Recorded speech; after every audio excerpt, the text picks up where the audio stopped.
Hello everyone. तो जैसे कि आपका टॉपिक चल रहा था यूनिट 4 में, इंटरनेट से स्टार्ट किया था हमने। इंटरनेट के बारे में मैंने आपको बताया था कि आपने जैसे इसमें टॉपिक आपके पढ़े थे, आपने इंटरनेट से आपके रिलेटेड थे उसकी history of internet, basic architecture of internet. उसके बाद हमने उसमें आपके वेब पोर्टल्स, वेबसाइट, इसी तरह से इसमें कई इंटरनेट के आपकी फैसिलिटीज थी, सर्विसेज कैसे कैसे आपको प्रोवाइड कराती है इंटरनेट आपको। ठीक है, उसके बाद आपके जो मैंने यूनिट आपके 1 2 3 तीन यूनिट में आपको मैंने बताया था कि कैसे ईमेल वगैरह क्रिएट किया जाता है। फिर हम इसको ईमेल से पहले बताते हैं कैसे हम ईमेल किसी को फॉरवर्ड करना चाहते हैं, कैसे फाइल्स अटैच करके हम भेजते हैं किसी को। तो आपका जो था यूनिट 4 आपका चल रहा था, इसी में आपके पार्ट 1 पार्ट 2 पार्ट 3 था। अब जो आपका नेक्स्ट पार्ट है दैट इज कॉल्ड पार्ट 4। अब इसमें जो आपका टॉपिक है आज का दैट इज ई गवर्नेंस।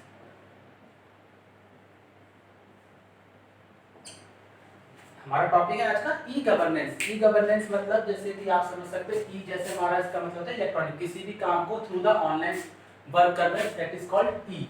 यानी कि ई गवर्नेंस यानी कि हम जो भी हमारा काम गवर्नमेंटल का जितना भी वर्क रहता है, यानी कि आप जैसे बात करें गवर्नमेंट के जितने भी आपके प्रोजेक्ट वगैरह रहते हैं या आपकी गवर्नमेंट के कोई भी आपकी स्कीम वगैरह लॉन्च होती है, तो थ्रू द ऑनलाइन जो भी आपको ये सर्विसेज देते हैं that is comes under the categories of e governance. तो हम इसमें देखेंगे कि क्या होता है ई गवर्नेंस के और कितने टाइप्स के होते हैं, मैं आपको बताता हूं। This is one of the most efficient and successful medium between government and people. दो लोगों के बीच की बात करो तो गवर्नमेंट यानी कि हमारी सरकार और लोगों के बीच नॉर्मल, जैसे कोई भी अगर आप अगर मिडिल क्लास फैमिली से लेकर के रिलेट करूं तो the e governance of development in India has come a long way since computers were first introduced. The benefits of e-governance is very persons easily be connected with government through e-governance and know about status of land application, domicile certificate, income certificate, status of scholarships, status of government functionaries working in his village, block, district, government orders etc. मतलब जितने भी government की आपकी जैसे मान लीजिए हम बात करते हैं स्कीम जैसे लॉन्च कोई होती है या कोई प्रोजेक्ट लॉन्च होता है या आपको थ्रू आपकी जो भी आपकी गवर्नमेंट के बारे में बात करूँ तो आपको जैसे कभी इनकम सर्टिफिकेट बनवाना होता है या आपको अपना कास्ट सर्टिफिकेट जनरेट कराना है या कोई डोमिसाइल क्लियर कराना है आपको, तो ये सब का सब कहाँ आता है आपका गवर्नमेंट की वेबसाइट से मिलता है, यानी कि सारा का प्रोजेक्ट उसमें है गवर्नमेंट की कैटेगरी से आता है। तो मॉडर्न सूचना और संचार तकनीकी जैसे इंटरनेट यानी कि इंटरनेट के ही माध्यम से पॉसिबल है ऑब्वियसली। तो लोकल एरिया नेटवर्क मोबाइल आदि का एक एप्लीकेशन है। ऑब्वियसली आप हम बात करें तो इसका हम कब यूज कर सकते हैं, जब आपके पास में किसी भी तरह से इंटरनेट कनेक्टिविटी हो या आप एक एप्लीकेशन पर वर्क कर रहे हो, तो आप ऑब्वियसली इसको इजीली वे में हेल्प आपको मिल सकती है इससे। क्योंकि अगर आप मान लीजिए अगर आप किसी अपनी इनकम सर्टिफिकेट बनवाना चाहते हैं तो आप ऑफलाइन भी वर्क करा सकते हैं, लेकिन इससे क्या होता है आप अगर ऑनलाइन आप प्रोसेस में करवाते हैं, जैसे आज के टाइम पर आप घर बैठे ही अपना अपना आधार कार्ड जनरेट करा सकते हैं, चाहे आप अपना पैन कार्ड बनवा सकते हैं, ऐसे ही आप अपना इनकम सर्टिफिकेट, डोमिसाइल, ये सारी चीज़ें आप अपनी घर बैठे ही योजनाओं के अंतर्गत आप यूज कर सकते हैं। तो ई गवर्नेंस से हमें काफ़ी कुछ हेल्प मिली है इस समय। ई गवर्नमेंट के प्राइमरी डिलीवरी मॉडल्स को निम्नलिखित रूप से विभाजित किया। अब मैं जैसे बताता हूँ कि आपको ये कैसे हमें किन किन पार्ट्स में डिवाइड किया जाता है और कैसे हमें इसका प्रोसेस रहता है। तो इसका जो फर्स्ट पार्ट है ये तो 4 पार्ट में डिवाइड है।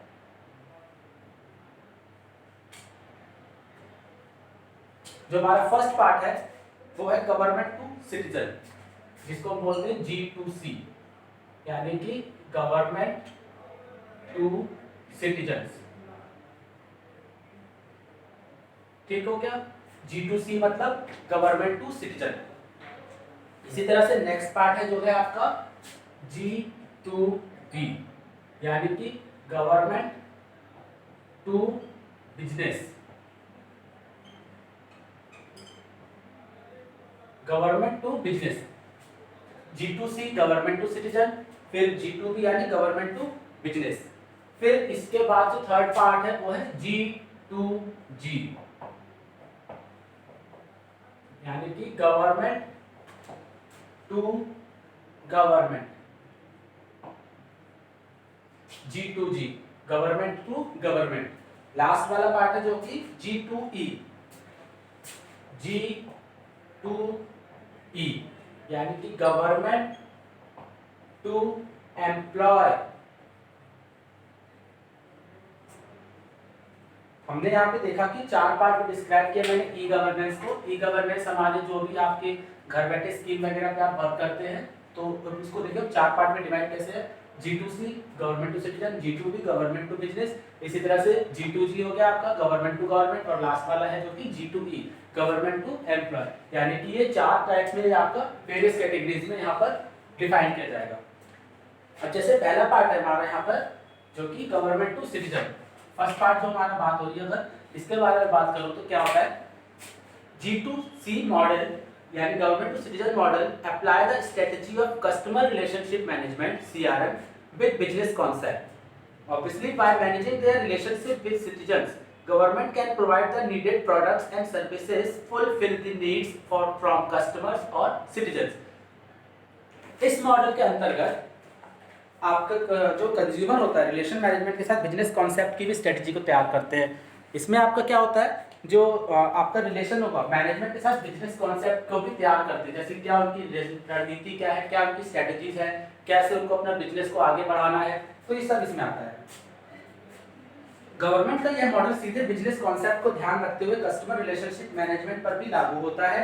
यानी कि अगर वो अपने एक मॉडल को तैयार कर रहे हैं तो उनका मेन फोकस कहाँ रहेगा, अपने बिजनेस पर। और अगर कोई बड़ी कंपनी अपना स्कीम या कोई भी प्रोजेक्ट लॉन्च करना चाहती है तो उनका मेन काम होगा कि हम अपने बिजनेस को कैसे हाई लेवल तक ले जाएं। तो अपने ऑब्वियसली उनके उसके लिए सबसे इंपॉर्टेंट पार्ट क्या रहेगा कि जो भी सिटीजन है यानी कि जितने भी नागरिक हैं उनके साथ उनका रिलेशन अच्छा होना चाहिए, ताकि क्या रहे, उनका बिजनेस भी आगे वर्क करे।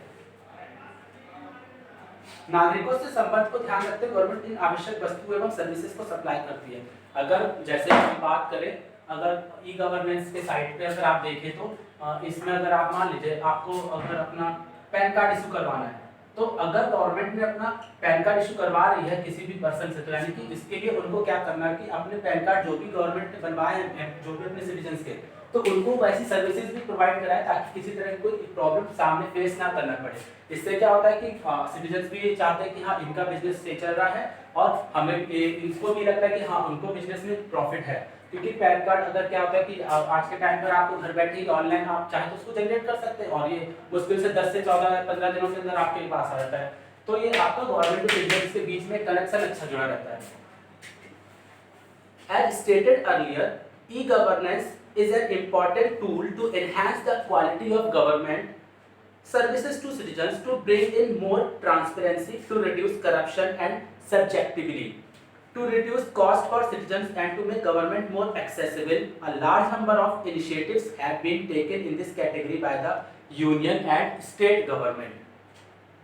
जैसे कि इसके बारे में बात करूं कि गवर्नमेंट ने कस्टमर नागरिक से या फिर अपने जो भी सिटीजन्स है उनको सर्विसेज जो दी है, अब ऑब्वियसली इसको सुधार करने के लिए ही दी है। क्योंकि पहले क्या था, लोग क्या करते थे डायरेक्ट किसी भी ऑफिस से जाकर के किसी से मिल लेते थे, जिसमें क्या होता था कि वहां पर उनको इस बात का डर रहता था कि कहीं उनका एक्स्ट्रा पैसा ना चला जाए। लेकिन अब इन सब चीज़ों के आने के बाद ई गवर्नेंस पे क्या होता है, आप ऑनलाइन अगर आप घर बैठे खुद ही कर रहे हैं तो यानी आपको पता है कि कितना क्या कॉस्ट है और कितने टाइम में वो आपके तक सर्विसेज आपके तक आपको उपलब्ध हो जाएगी। तो इससे क्या होता है कि आपको इन सब चीज़ों से अवेयरनेस मिलती है कि हाँ हमारा पैसा कहीं वेस्ट या एक्स्ट्रा पैसा तो मेरा नहीं जा रहा है ना, ठीक है। Computerisation of land records is the best example of G2C। G2C की अगर बात करूं तो सबसे बेस्ट एग्जांपल है इसका लैंड स्टेटस या लैंड रिकॉर्ड।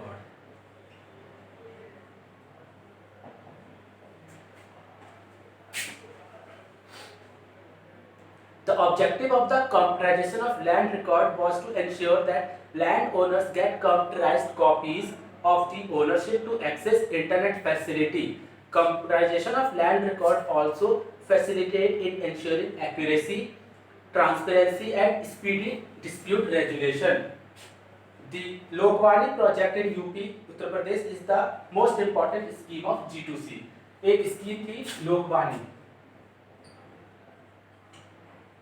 इसके अंदर एक स्कीम आती है G2C में जिसको हम बोलते हैं लोकवाणी। यानी कि इसमें क्या था, किसी भी तरह का अपना लैंड रिकॉर्ड, जैसे कि इन्होंने बताया कि हमारे पास जो लैंड रिकॉर्ड का सबसे बेस्ट एग्जांपल होता है G2C में। इसमें क्या होता है कि कोई भी अगर आपके पास ओनर वगैरह होते हैं, जो भी जमीन के मालिक होते हैं, तो उनके पास उसकी कॉपी रहती है। यानी कि इसमें क्या होता है कि आपको कोई थर्ड पर्सन भी आपको इस बीच में कहीं से मिसलीड भी कर सकता है, जिसमें क्या होता है कि हाँ आपको पता है कि अगर ये मेरी जमीन है तो लैंड रिकॉर्ड है आपका, ऑब्वियसली साइट पर आपका वो ऑब्वियसली वहाँ पर अपलोड रहेगा। भूमि दस्तावेज को कंप्यूटरीकृत करने का उद्देश्य भूमि मालिकों को इसके मालिकाने के कंप्यूटर जनित एक प्रति प्रदान करने के भी होते हैं। ऑब्वियसली अगर अपना कोई लैंड रिकॉर्ड रखा है तो उसकी आपके पास एक फोटोकॉपी रहेगी और साथ ही साथ आपको एक रिकॉर्ड उसमें जनरेट रहेगा, जिससे क्या होता है कि आपको पता है कि मेरी जो जमीन पे है कोई भी आपको आकर इस पे कब्जा नहीं कर सकता। उत्तर प्रदेश में जैसे कि सबसे जो मोस्ट इंपॉर्टेंट हमने दो रिकॉर्ड बताया, एक तो आपका लैंड रिकॉर्ड, एक स्कीम अच्छी है और एक लोकवाणी, ये दो स्कीम इसमें G2C में चलती है। इसी तरह से हम बात करें अब नेक्स्ट जो आपका प्रोजेक्ट है वो है G2B, गवर्नमेंट टू बिजनेस। कैसे इसमें क्या रहता है? Government to business is the online non commercial interaction between government and people to provide business information and also advice about e business. ठीक है। G2B involve all activities of government which affect businesses organization. These include registration under different status, license under different laws, and exchange of information between government and business. The objective of bringing these activities under e-governance is to provide a friendly environment to business, expedite various process, and provide relevant information to business. Nowadays, e-procurement, e-tender, etc. are the best example of G2B. सबसे पहले तो मैं बात करूं इसका जो example है e-tender. ठीक, ई-टेंडर गवर्नमेंट के पास अगर कोई भी टेंडर वगैरह जो आता है कि पास हुआ है किसी भी प्रोजेक्ट को बनाने के लिए, तो यानी कि उनके पास एक डॉक्यूमेंट्स रहेगा, यानी उनके पास पता है कि उनके जो भी बिजनेस कर रहे हैं, गवर्नमेंट अपना जो भी बिजनेस कर रही है, जो भी टेंडर पास हुआ है, तो उसकी एक जो भी उनके पास डॉक्यूमेंट रहेगा वो यहाँ पे अपलोड रहेगा और उसके पास उनका खुद का प्रूफ रहता है। इस मॉडल के अंतर्गत सरकार एवं जनता के मध्य बिजनेस इंफॉर्मेशन उपलब्ध कराने एवं बिजनेस के संबंध में सलाह देने की ऑनलाइन इंस्ट्रक्शन व्यवस्था रहती है। इस मॉडल में गवर्नमेंट के वो सभी नियम और कानून रहते हैं जो भी एक बिजनेस संस्था को प्रभावित करता है। अगर आप जैसे कोई बिजनेस स्टार्ट करते हैं और उसमें चाहते हैं कि गवर्नमेंट का भी रोल रहे, तो आप G2B यानी कि गवर्नमेंट टू बिजनेस कर सकते हैं। किसके साथ? अपने गवर्नमेंट के साथ अपने जो भी प्रोजेक्ट वगैरह आते हैं उनके साथ आप उनके टाइप कर सकते हैं और अपना जो भी उनके टर्म्स एंड कंडीशन है, क्या स्कीम में क्या प्रोसेस है, क्या प्रोसीजर है, किस तरह से आपको उनको फॉलो करना है, ये सब का सब आपका G2B में आएगा। ई टेंडर जैसे बात करें, हमारा कोई भी अगर प्रोजेक्ट है, कोई भी अगर जैसे कोई मान लीजिए कोई हाईवे वगैरह है आपका या फिर कोई फ्लाईओवर वगैरह का निर्माण कार्य होना है, तो उसके लिए टेंडर वगैरह जो गवर्नमेंट पास करता है, तो ऑब्वियसली इसमें क्या होता है, बीच में कोई भी कॉन्ट्रैक्टर वगैरह आते हैं तो वो गवर्नमेंट से वो प्रोजेक्ट लेते हैं जिसमें उनको पता है कि मुझे अपना कैसे वो इन्वॉल्वमेंट देना और किस तरह से उस प्रोजेक्ट को भी मुझे आगे तक बढ़ाना है। तो ई टेंडर में क्या होता है कि आपके जो भी प्रोजेक्ट वगैरह की कैटेगरीज रहती है वो सब ऑनलाइन रहता है, कैसे क्या प्रोसेस है वो सारा का सारा गवर्नमेंट आपको बताता है और वर्किंग सिर्फ आपको बीच में करना होता है। तो इससे आपको ये होता है कि आपको पता है कि मुझे बीच में कोई मिसलीड नहीं करेगा, ना ही कोई कहीं से किसी तरह का कोई ब्राइब करने की कोशिश करेगा। तो ये सब गवर्नमेंट की स्कीम होती है जो G2B में आती है। इसी तरह से जो नेक्स्ट पार्ट है वो है आपका G2G। अब जो नेक्स्ट पार्ट आ रहा है आपका G2G यानी गवर्नमेंट टू गवर्नमेंट, यानी कि सरकार के साथ ही। Government to government is the online non commercial interaction between government departments, authorities and other government department. With the government system, there is a large scale processing of information and decision making. G2G initiative help in making the internal government processes more efficient. इसके अंतर्गत क्या होता है, कोई भी सरकारी विभाग जैसे आप या फिर कोई अन्य सरकारी विभागों से गैर व्यावसायिक संबंध स्थापित करती है। इसमें क्या होता है, ये मॉडल अपने सरकार से सभी विभाग एवं उप विभाग में संपर्क में रहती है, जिसमें किसी भी तरह की उनको गवर्नमेंट से मदद मिलती है और आपस में ही वो वर्क करते हैं और ये किसी मुद्दे या विशेष को लेकर सरकारी कार्यों में आपसी सलाह एवं तालमेल को हल कर सकते हैं। जैसे कोई भी स्कीम, जैसे हमने इसमें देखा था कि गवर्नमेंट ने बिजनेस तो किया था, गवर्नमेंट का बिजनेस भी रहा था, यानी कि एक गवर्नमेंट ने स्टार्ट किया और वो बिजनेस करना चाहिए, जिसमें बीच में नॉर्मल पर्सन जैसे बात करें कोई भी कॉन्ट्रैक्टर वगैरह भी आ सकते हैं। लेकिन गवर्नमेंट टू गवर्नमेंट में क्या होता है कि जो अपना चाहती है कि जो भी प्रोजेक्ट लॉन्च कर रही है सिर्फ वो गवर्नमेंट के ही बारे में रहे। जैसे हम बात करें अगर गवर्नमेंट की ऑफिशियल साइट, जैसे हमारी गवर्नमेंट में जैसे रेलवेज वगैरह हो गया, तो ये क्या चाहती है कि इसमें कोई भी बीच में कॉन्ट्रैक्टर वर्क ना करे, जो भी ये स्कीम है, जो भी या फिर प्रोजेक्ट है या फिर जो भी इस पर खर्चे लगने वाले वो सब गवर्नमेंट से ही उनका सारा का सारा टाइप रहता है। इसी तरह से जो आपका हमारा गवर्नमेंट टू गवर्नमेंट में जैसे प्रोजेक्ट होते हैं, कई तरह के वेरियस प्रोजेक्ट हो सकते हैं, चाहे वो आपका रेलवे से हो और से कई सारे गवर्नमेंट हॉस्पिटल्स होते हैं, या फिर कोई भी आपका जैसे बात करूँ मैं आपकी गवर्नमेंट प्रोजेक्ट में कोई भी सरकारी हॉस्पिटल से लेकर के सरकारी स्कूल वगैरह जो भी खुलते हैं, तो इसमें गवर्नमेंट अपना जो भी इन्वेस्टमेंट देखती है वो गवर्नमेंट के साथ ही रखती है। नेक्स्ट है आपका government to employ, G2E, government to employ. This is the best and effective way of online interaction between government and employees. ये सरकार एवं कर्मचारी के महत्वपूर्ण सबसे जो कहते हैं कि सबसे इंपॉर्टेंट होता है। इसमें क्या होता है, किसी भी सरकारी विभाग का कोई कर्मचारी अपने डिपार्टमेंट से हमेशा संपर्क में रहता है और जो भी सूचनाएं रहती है वो गवर्नमेंट तक प्रोवाइड कराती है।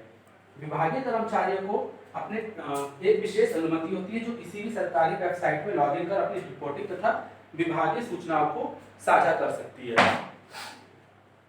गवर्नमेंट टू एम्प्लॉय, मान लीजिए अगर आज के टाइम पर ऐसे बहुत सारे पर्सन होंगे जो गवर्नमेंट के लिए वर्क कर रहे हैं, तो क्या होता है गवर्नमेंट टू एम्प्लॉय यानी कि गवर्नमेंट ने जो फैसिलिटीज या फिर जो भी अगर अपना एम्प्लॉय उनके अंडर में काम कर रही होती है, तो एम्प्लॉय का रिस्पॉन्सिबिलिटी रहती है यहाँ पर कि वो अपनी जो भी रिपोर्ट रहे वो उनको लॉगिन करे अपनी वेबसाइट पर जाकर के और रिपोर्ट वगैरह उनकी जो भी है टाइम टू टाइम उनको अपडेट करे, रिपोर्ट वगैरह जनरेट करे, टाइम टू टाइम अपडेट करे और उनको बताते रहे कि कैसे प्रोसेस रहा, क्या मैंने अपने स्कीम पर वर्क किया, किस तरह से मुझे इसमें इन्वॉल्वमेंट मिला है और मैं क्या इसमें क्या नया तरीका ला सकता हूँ। तो गवर्नमेंट टू एम्प्लॉय यानी कि सीधा हम बात कर सकते हैं कि गवर्नमेंट ये चाहती है कि सीधे एम्प्लॉय से काम कराना, किसी भी बीच में ये नहीं चाहती कि कोई एक ऑर्गेनाइजेशन है वो एक 1 बाय 1 एम्प्लॉय को ही टारगेट करती है कि हाँ आपको इस स्कीम के अंदर कैसे अपना रिपोर्ट तैयार करके हमें कैसे उसको आउटपुट दिलाना है। तो यहाँ पर हमने जैसे देखा G2C गवर्नमेंट टू सिटीजन, इसी तरह से G2B गवर्नमेंट टू बिजनेस और इसी की तरह आपका G2G गवर्नमेंट टू गवर्नमेंट और G2E government to employ. 4 categories थी हमारी ई गवर्नेंस में। ई गवर्नेंस की आपकी जो हम बात करते हैं, अगर आपको इसमें वेरियस फंक्शंस की बात करें तो आपके कई सारे ऑप्शन होते हैं।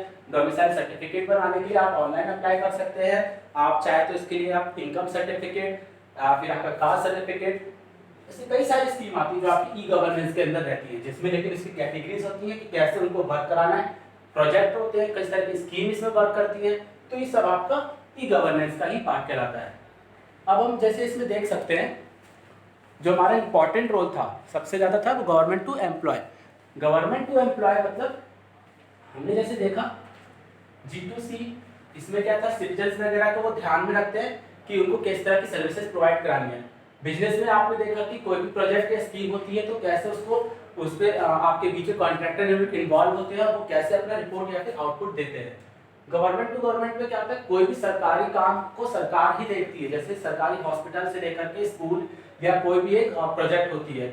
ठीक इसी तरह से इसमें एम्प्लॉय का अपना रोल रहता है कि वो किस तरह से रिपोर्ट वगैरह अपने एम्प्लॉय जो भी वर्क करती है किस तरह से उनको जनरेट करके हमें उनको आउटपुट देना है। तो ई गवर्नेंस का हमारा जो टॉपिक था यूनिट 4 में पार्ट 4 जो आज का था आपका, ये टॉपिक यहाँ पे कंप्लीट होता है। Okay, thank you everyone.